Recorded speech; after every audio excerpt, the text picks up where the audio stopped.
Welcome to the Italian Wine Podcast. This episode is brought to you by Vinitaly International Wine and Spirits Exhibition. The 54th edition of Vinitaly was held from the 10th to the 13th of April. If you missed it, don't worry. Go to vinitalyplus.com for on-demand recordings of all the sessions from the exhibition.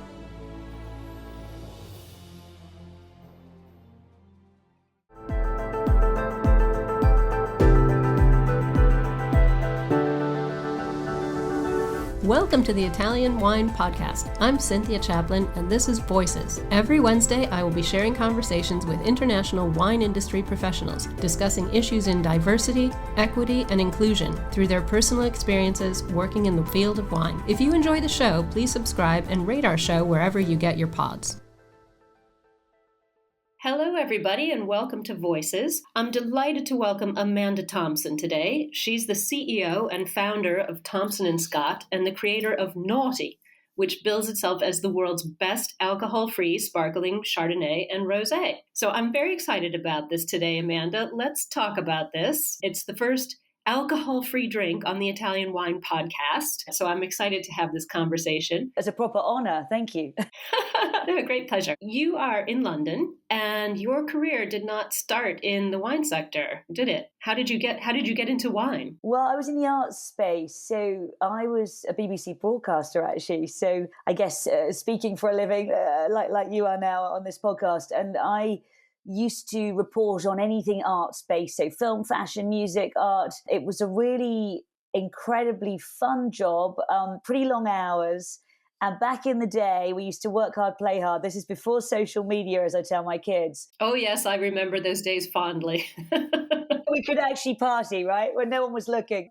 And that was where I originally built my love of champagne. I guess when I wasn't paying and beautiful glasses were being handed to me, I used to work perhaps on the red carpet at Cannes, interviewing movie stars or traveling quite a lot. And that was my original relationship with the fine wine world, was just enjoying it. And there was this very interesting dichotomy because I've been brought up by a health food obsessed mother. And I became really interested in the ingredients in wine, in particular the sugar, but also in some instances the chemicals. And that was really where my journey began. Oh, wow. How interesting. It sounds like a very tough job standing on the red carpet in Cannes, but I do understand that attraction to fine wine, especially when it's free, back in the good old days, as we say. So you had a health food mom and found yourself with a champagne obsession. And so you founded your company in 2013 and launched your first wine in 2016, which was an organic champagne, correct? With still having alcohol in it at that point. Almost, yeah. It wasn't actually organic. It's pretty hard. There are a few, aren't there now? You'll know, but it's pretty hard to do 100% organic in champagne. But yeah, that was pretty much correct. I'd consulted with the late Gérard Basset, I suppose the world's most famous sommelier, till he died a few years ago, sadly. But he was incredible for bringing on women in wine. And I'd originally consulted him about my career change. And then that took me to Paris, where I studied for my wine diploma. Cordon Bleu were just launching in France, and threw myself into the wine business. But yeah, that's correct. Then I thought, well, I'm not going to sell snow to the Eskimos and try and launch a champagne in France. So I came back to London and started to build what then was my alcohol brand. Right. Well, you didn't have a vineyard or get left one by your lovely old French uncle or anything. So where were the grapes coming from? How was that happening? Sure. So my model, actually, which remains the same today, was always inspired by fashion, I guess, an industry I knew a bit more about, which was this idea of diffusion and collaboration. And I was highly aware that there were so many incredible artisan winemakers that because they didn't have that brand cut through, just weren't really making enough waves in the market. And then, of course, at the real populist end of the wine business, you know, a bit like cheap, fast fashion, you'll know, you've got a lot of big players and they make it very hard for the new, brilliant, you know, often better winemakers to get any cut through. So really the idea was me working in partnership with existing brilliant winemakers to produce liquid to my recipe, but using their talent. So that was how the champagne collaboration started. I was a Blanc de Blanc girl historically. I was always obsessed with fine Chardonnay champagne. And so that was the original part of the journey, which actually now has come full circle since I pivoted the business into alcohol-free, and that became the benchmark really for Noughty. Could I create a perfect Chardonnay alcohol-free that gave me the same buzz as champagne but without the alcohol? So you launched Noughty in 2019. I'm going to tell our listeners it's spelled Noughty. It's a fabulous name. I absolutely love it. I lived in the UK for 17 years, so it makes sense to me and I think it's fab.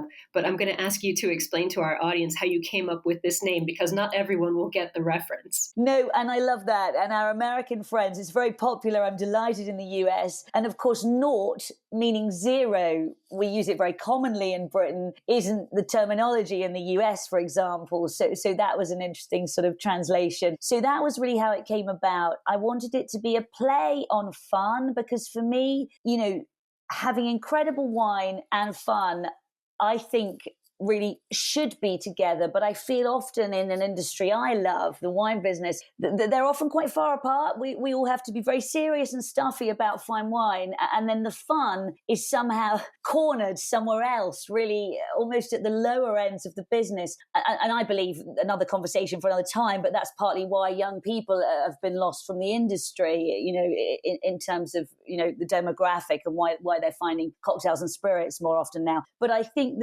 that was really the idea, a play on words, bringing the fun, also focused on that 0% element, but equally having a brand that was very easy to say globally, because I always had big global ambitions. So I wanted it really to be Champagne or Noughty, a very easy catch-all for when people weren't drinking. I love that. I'm an educator, and so I deal often with young people new to wine, and I try very hard to dispel the snobbery and the exclusivity that has wrapped the wine world for so many years. So I love the play with 0% and the naughtiness of having a cheeky little drink here and there. So I've got to ask you, sort of, having, as I said, lived in the UK for many, many years, and my husband is British, the Brits are generally pretty bad about drinking pressure. I mean, my husband doesn't drink alcohol at all, just a personal choice, doesn't like it. But even as an adult, he's been pressured in social, sort of situations at parties and things. In England, you're considered extremely boring if you don't drink. So what brought you to the point of moving sort of away from your champagne into completely alcohol-free sparkling wine? Because your Noughty is 0%, isn't it? Exactly. And there's so many interesting touch points in what you've just shared. I think that we're moving on pretty quickly with recognizing that whichever way we cut it, we can't pretend alcohol's good for us. I think we've all in the industry, at various points, so many people trying to set out, red wine a day is good for you because of this. Or my personal favorite, that drinking red wine protects you from COVID. Right. Well, there's one. I think whichever way we cut it, anyone who's got any degree of scientific analysis in them recognizes that we're kidding ourselves. So once we work from that place and sort of say, okay, let's all drink better when we're drinking alcohol and really improve the way we're drinking and not drink, without mindfulness there, qualitatively at least. If we park that thought, then I think that this idea is so ingrained. You've just hit the nail on the head with Brits, that not drinking equals dull. And that is just such a sort of long-standing reputation that we have for a very good reason. But what's also interesting is we're known as innovators in the drink space, and we have quite a strong history of innovation. And I think during the pandemic, when I doubled down online and all of us around the world were finding ourselves having conversations, as opposed to historically when we'd just mostly be talking online amongst ourselves in each country, I started to recognize that the movement that was coming out of the UK was really forward thinking. And besides me in the wine business, there were lots of people doing really interesting things in the alcohol-free space, in other drinks categories. And so if we take beer, for example, I think a lot of us, when we talk about alcohol-free, have almost forgotten the fact that alcohol-free beer has been really slowly and cleverly, really fixing itself in people's sort of drinking vernacular quite solidly in the last 5 to 10 years. So much so that I can't really find a pub in the UK that doesn't have at least one alcohol-free beer, certainly in bottle or can, if not on tap now. So I think we sort of almost ignored that because I guess we've got used to that. I think where the innovation hasn't been there, when it comes to hospitality, has been in the alcohol-free spirits world. To some degree, it's been getting better since Seedlip launched, and certainly in wine, where truthfully no one had been doing anything much on the quality side. So I think that the pandemic really allowed all of these global people to come together, all the thought leaders, and we started to really recognize that we could fast track the opportunity and the growth of the category, by really sharing each other's stories. And I can't tell you, what happened to my brand online during lockdowns around the world. It just went crazy. The US played a big part in that. Australia did. And we find ourselves now coming out in 2022 in over 40 countries. So I think that yes, while us Brits have such a long-standing reputation for being hard drinkers, I think you've also got this very interesting dichotomy now where everybody recognises, jokes aside, that they need to cut their drinking one way or another. And so the big opportunity, I believe, lies in those people actually who do still enjoy many alcoholic drinks, but recognize that they need some time off for their mental health and their physical health as well. And, I think no one would really argue with that now, I don't think. No, it's so interesting to talk to you about this. I just want to point out one thing that dropped in the middle of that little chat there. So you started in 2019 with Noughty, and in 3 years, you're coming out in 40 countries already. That's incredible growth, especially during a pandemic. That's kudos to you for that, because that itself is quite indicative that there's a market out there. So who do you see as your sort of primary consumer? I mean, there are a lot of people who abstain by choice, like my husband, or people looking to lose weight, or, people who've struggled with alcohol in the past. Sort of, I have 6 children who are all in their 20s. So millennials and zennials are driving their choices through social media. They're drinking a lot less. They're drinking a lot differently. Where do you position Noughty? What's your marketing strategy? Who's your consumer? 6 children. That is another podcast I want to do with you. Everybody wants to do that podcast with me. Yes. So, you've touched on that key demographic that the media has very quickly picked up on and recognized. I think they've seen their parents, us, drink too much. They're living their lives out online. And so I think social media, one of the benefits actually has been that young people don't want their reputations ruined by one stupid video or snap of them doing something embarrassing. So actually, that's a really positive element that social media has brought to wellness in the world when it comes to young people. That's a fantastic point, because social media never goes away. That could cost you your corporate job in a heartbeat, right? Or your prime ministership, depending on who you are. Not in Britain, I don't think. Anyway, that's definitely another podcast. It's another podcast too. But really, I don't want to sort of shirk the question, but who is our demographic? Really, anyone and everyone. You've got this really interesting opportunity with young people. So they're sharing and falling in love with Noughty from the get-go. So that is brilliant. You've got the fitness crowd who are just automatically, often even famous athletes, they hardly drink.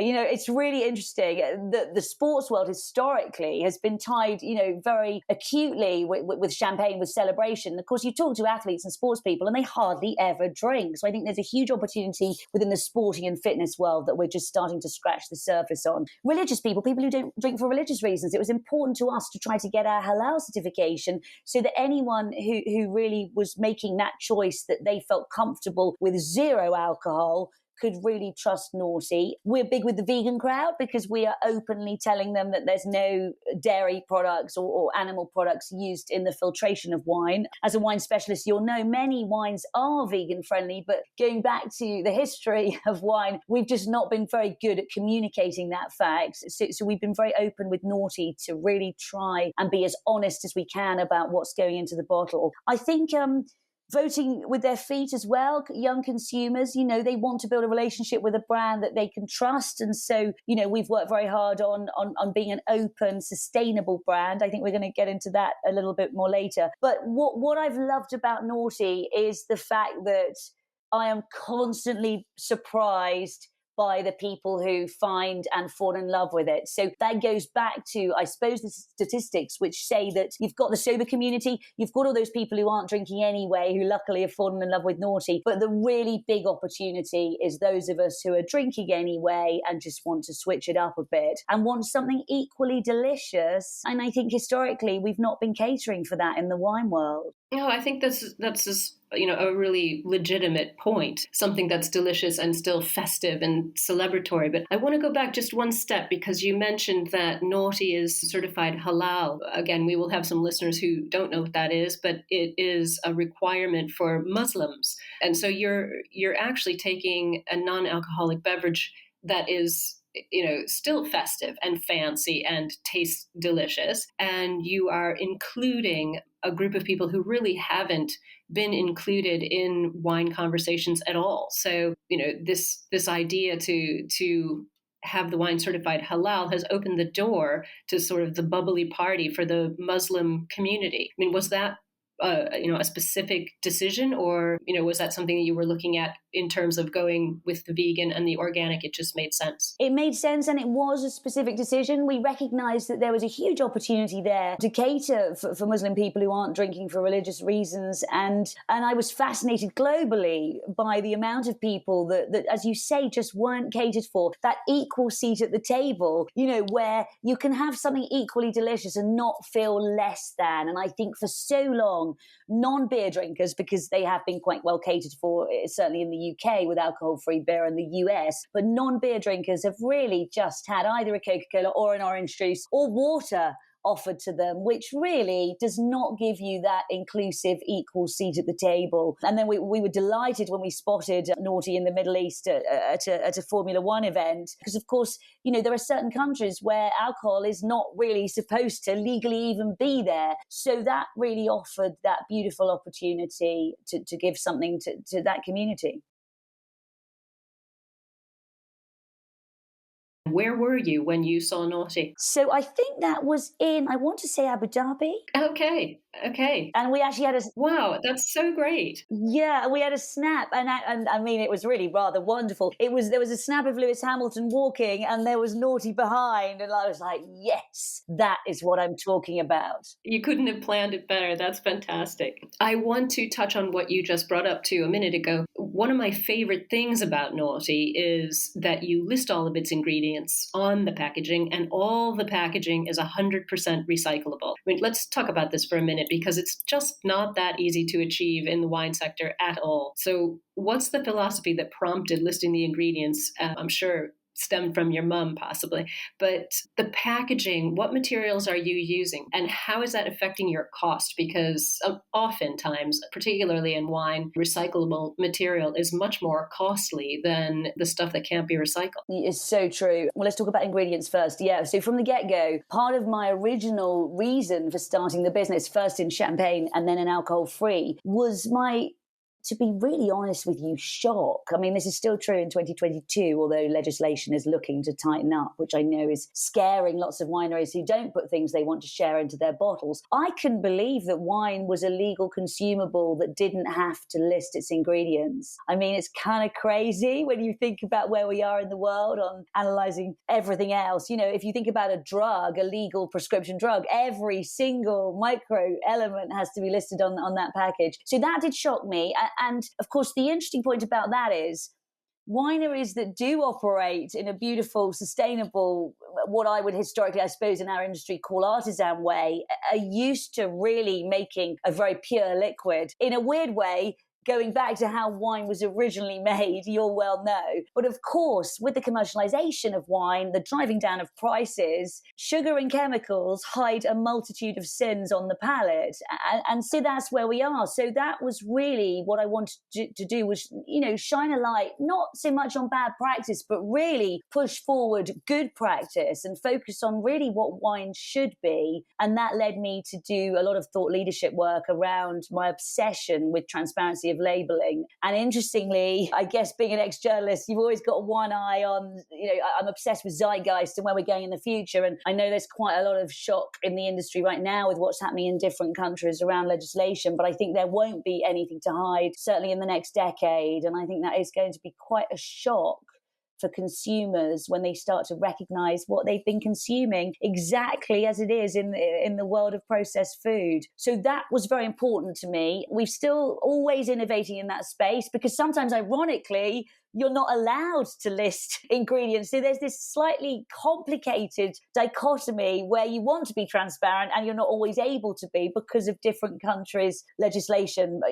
but that's quite a complex sort of issue to get into. So I'm doing my best on that piece. And then secondly, with packaging, again, a huge shock to me. I mean, I'm your classic entrepreneur who came into an industry, although I'd done my training at Cordon Bleu, I came in completely cold in the sense that I hadn't grown up in the industry. And I was shocked again at how hard it was to package sustainably and to put eco credentials forward facing in my business. And you mentioned cost, and yeah, it's really hard. And of course, that's another reason why most wineries don't sort of try and do away with plastic. Luckily, we found a way where it can be done. So we've got compostable packaging, which is basically pulped, and it's a sort of 3 compartments that wrap separately around the wine bottle.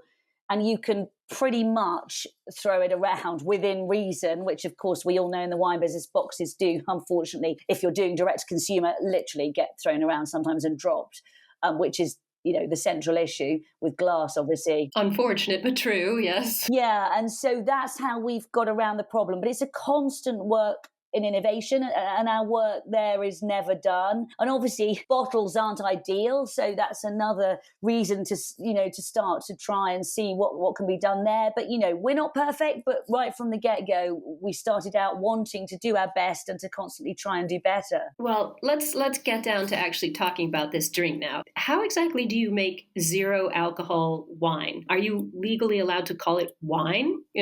Are you still using your Chardonnay grapes? Where's this base wine coming from? I'm just fascinated by the whole process. How do you, come up with a wine that is legitimately 0 alcohol? So to take one of your questions about wine, that depends on the country and the territory. So yes, in the UK and US, no, in some of the, perhaps Dubai, each country has its own very strict rules. And of course, because alcohol-free wine in the premium category, at least, it is a very new emerging category.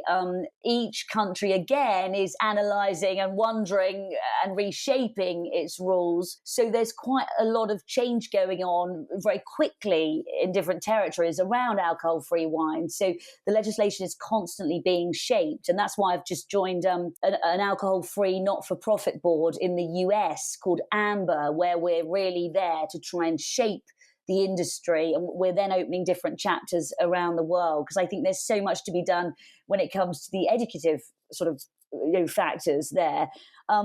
So Noughty starts, my sparkling Chardonnay and my rosé, they start out as wines. Our grapes come from southern Spain, so they're nicely sun-ripened. And then it's a 2-step process, really. So then the wine is de-alcoholized. We use a process called vacuum distillation, and it's done very gently to try and retain the flavor profile, and we don't heat it too high. There are various ways to de-alcoholize wine. Another way is a different method called the spinning cone method. But we believe that the vacuum distillation method creates what we like to think of as the best liquid. So that's how we do it. So it's kind of funny because you get people saying, shouldn't it be really cheap, like cheaper than wine because there's no alcohol? Interestingly, alcohol is not an expensive component of anything. That, often it's even just a byproduct. The expense, it really isn't linked to alcohol per se. You're producing actually quite a complex product when you're de-alcoholizing because you've got a whole other separate process, if that makes sense. Absolutely, and a whole second set of a process. So if you're starting with a wine that's already been made, now you're doing something else to it. So it's much more process than just a typical wine would be. Exactly. Okay, well, this is absolutely fascinating to me. I think this is quite interesting, and I do think that this is something that is becoming much more part of sort of current wine conversations, and is likely to continue being so as we head forward. So I want to talk to you about the fact that your company is registered as a B Corp. This is something, again, not a lot of our listeners will know, but I find this also fascinating. So I'm just going to ask you to explain what it means and fill us in on why it was so important to you to have your company be a B Corp. So it's really putting purpose alongside profit. And rather than just doing the right thing when everybody's looking, it's doing the right thing when no one's looking. And I mean, we've even got written into our articles, our share articles, and I've got outside investors that we will put ethics alongside profit. And to ask investors to sign up to that is quite a big deal.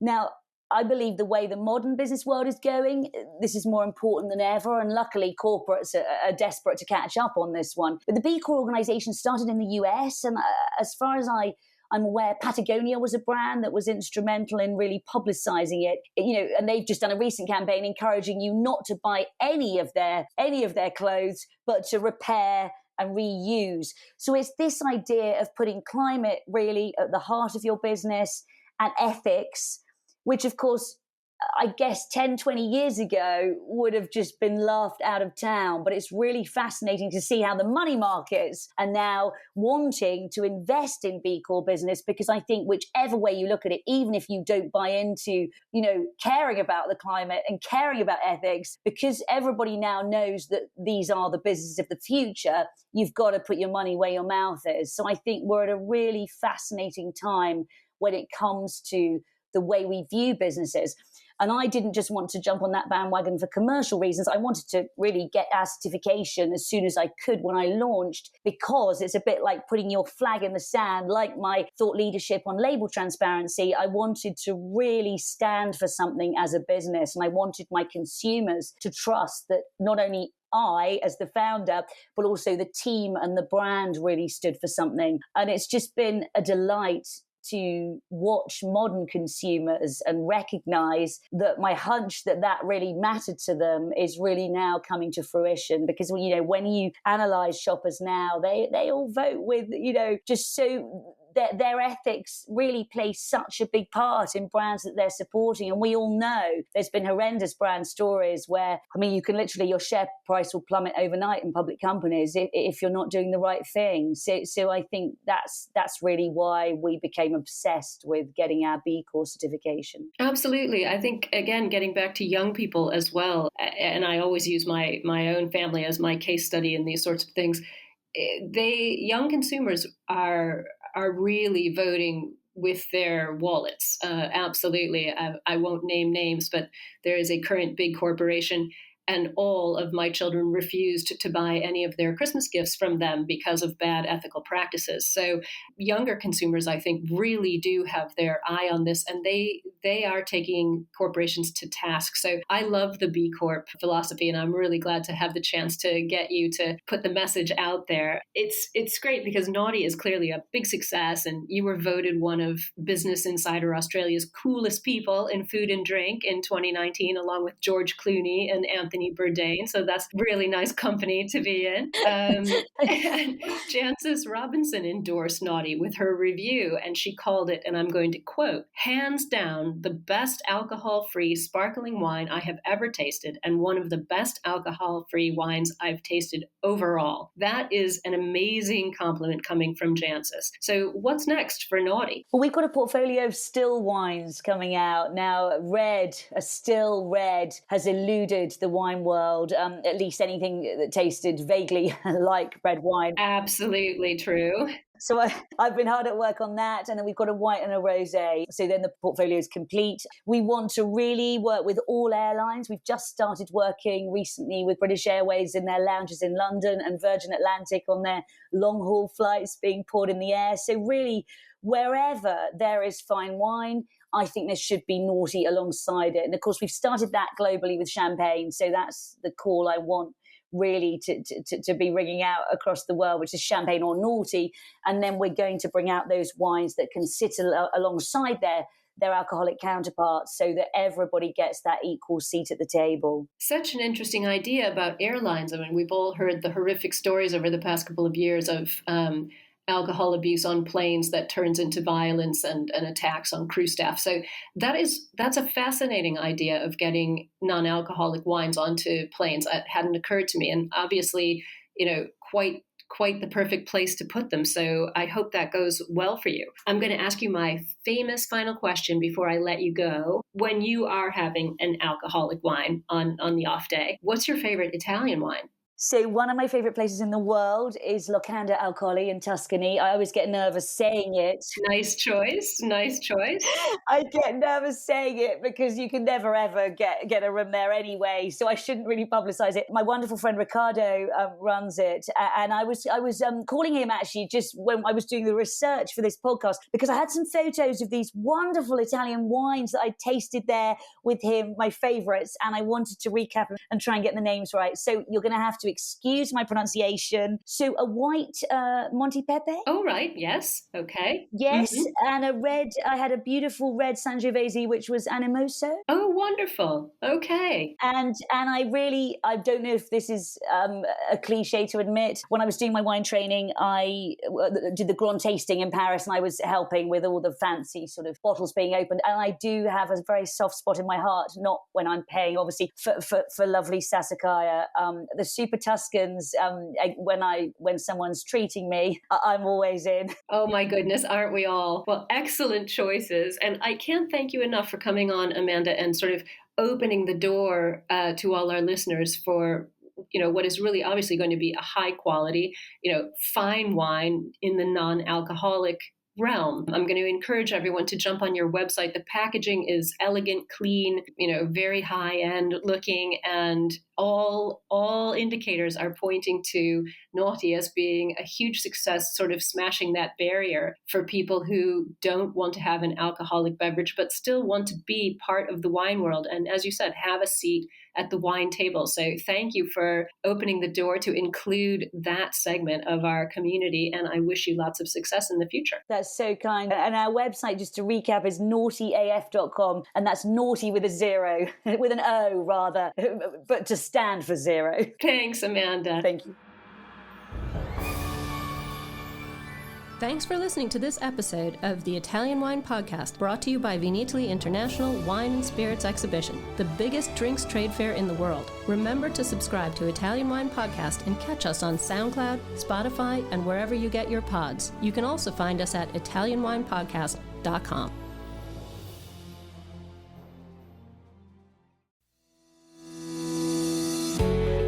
Hi guys, I'm Joy Livingston and I am the producer of the Italian Wine Podcast. Thank you for listening. We are the only wine podcast that has been doing a daily show since the pandemic began. This is a labor of love and we are committed to bringing you free content every day. Of course, this takes time and effort, not to mention the cost of equipment, production, and editing. We would be grateful for your donations, suggestions, requests, and ideas. For more information on how to get in touch, go to ItalianWinePodcast.com.